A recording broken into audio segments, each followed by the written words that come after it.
Hello అందరికీ, ఎలా ఉన్నారు? ఈరోజు నేను ఫిష్ కర్రీ అయితే చేయబోతున్నాను. ఫస్ట్ టైం అయితే కాదు, ఇది second or third time try చేశాను. ఈరోజు అయితే బాగా కుదిరింది. సో మీకు కూడా చూపిద్దామని చెప్పి వీడియో అయితే తీస్తున్నాను. ముందుగా ఫిషెస్ మంచిగా క్లీన్గా వాష్ చేసుకొని అల్లం వెల్లుల్లి పేస్ట్, పసుపు, నెక్స్ట్ ఉప్పు, కారం ఏమేమి వేయాలో తెలుసు కదా.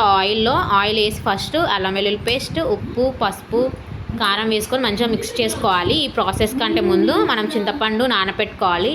ఎన్ని గ్రామ్స్, ఎంత క్వాంటిటీ, ఎన్ని గ్రామ్స్ అనేది తెలియదు. కాకపోతే జస్ట్ అట్లా కొంచెం క్వాంటిటీ తీసుకొని అయితే నానపెట్టాను నేను, ఫిషెస్ పీసెస్ చూసి. సో మంచిగా కారం అదంతా వేసుకొని మంచిగా మిక్స్ చేసుకొని పెట్టుకుంటే ముక్కలకి ఉప్పు కారం అనేది బాగా పడుతుంది. అలాగే 2 చిల్లీస్ కూడా యాడ్ చేసి మంచిగా మిక్స్ చేసుకున్నాను. అంతలోపు చింతపండు అయితే నానిపోతుంది.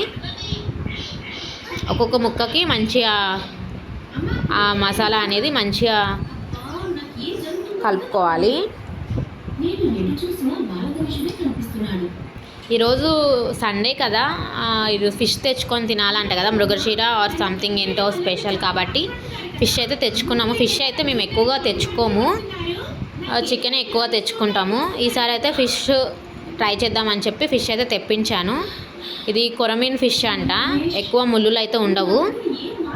చాలా టేస్టీగా అయితే కుదిరింది. మీరు కూడా ఒకసారి ట్రై చేయండి. ఇక చూసారు కదా ఎంత బాగా నానిపోయిందో చింతపండు. ఇట్లా తిక్కుగా ఉండాలన్నమాట పులుసు అనేది, అప్పుడు మనకి వాటర్గా ఉండదు పులుసు. సో ఇట్లా తిక్కుగా ఉండాలి పులుసు. మనము ముక్కలు కలిపి పెట్టుకున్నాం కదా ఫిషెస్, ఉప్పు, కారం, పసుపు వేసుకొని వాటిల్లో చింతపండు పులుసు అయితే పోసుకోవాలి. వాటర్ యాడ్ చేసుకుంటూ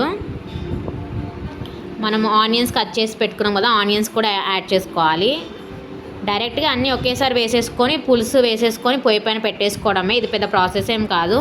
ఇంకా కొంతమంది ఏంటంటే వెరైటీగా ఫస్ట్ ఆయిల్ వేసి దాంట్లో ఆనియన్స్ వేసి అంటే పోపులాగా, అంటే తిరగమాతలాగా వేసేస్తారు.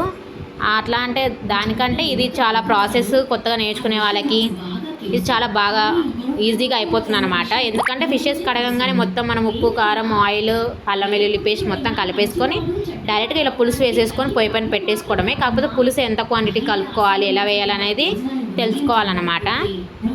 ఇక్కడ ఏం జరుగుతుందంటే ఆర్గ్యుమెంట్, నేను చింతపండు పులుసు వేస్తున్నాను కదా, నాకు అంతగా అది అనుభవం లేదు చేయటం ఫిష్ కర్రీ. సో నేను ఇలా చేయి అడ్డు పెట్టి పులుసు వేస్తుంటే జారిపోతుందని నా చేతిలో నుంచి అవి చింతపండు తొక్కులు పడిపోతున్నాయని నేను చింతపండు పైన చేయి పెట్టి వేస్తున్నాను.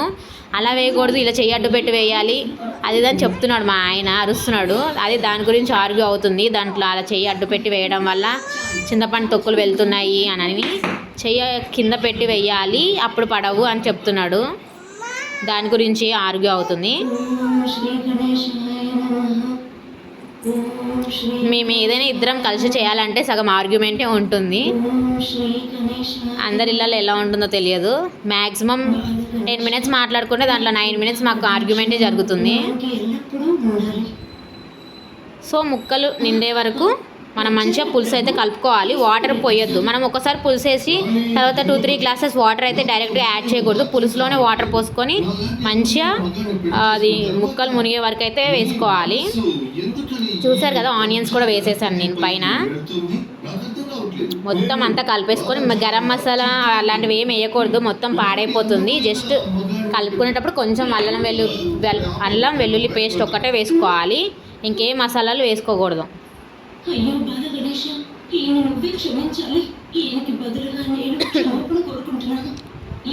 ఇంకా కొంచెం టేస్ట్ అయితే చూసి కొంచెం రాక్ సాల్ట్ అయితే వేస్తున్నాను.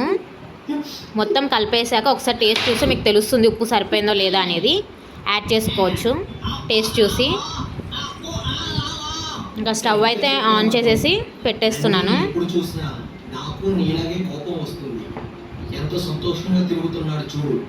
అది మాత్రమే కాదు, కోపడినప్పుడు అతని గొంతు మొహం భయంకరంగా మారిపోతుంది.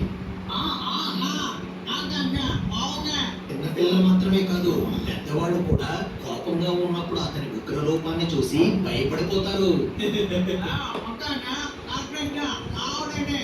ఏంటది? ఈసారి అయితే నేను మంచిగా చింతపండు పులుసు అయితే మంచిగా కలిపి వేసాను. మనం చింతపండు పులుసు చేసే విధానంలోనే ఉంటుంది ఫిష్ కర్రీ ఎలా వస్తుంది అనేది.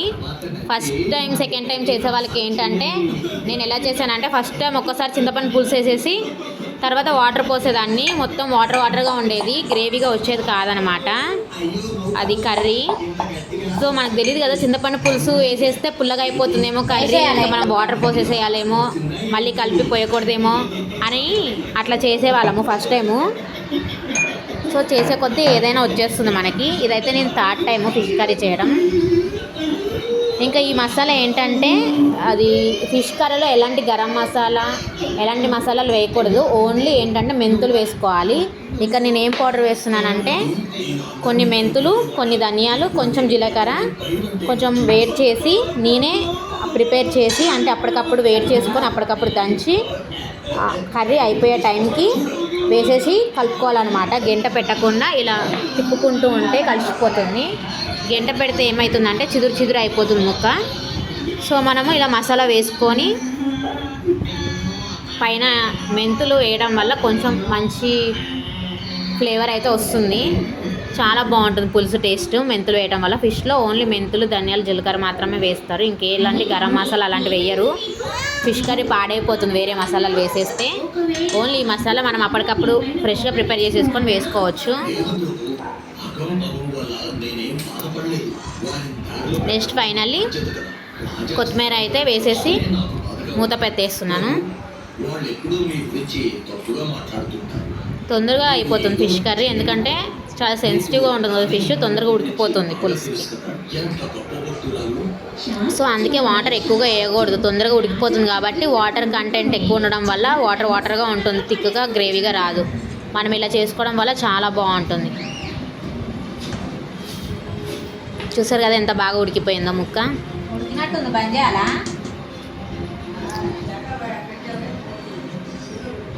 సిమ్లోనే ఎప్పటివరకు పెట్టింది. ఇంకా స్టవ్ అయితే ఆఫ్ చేసి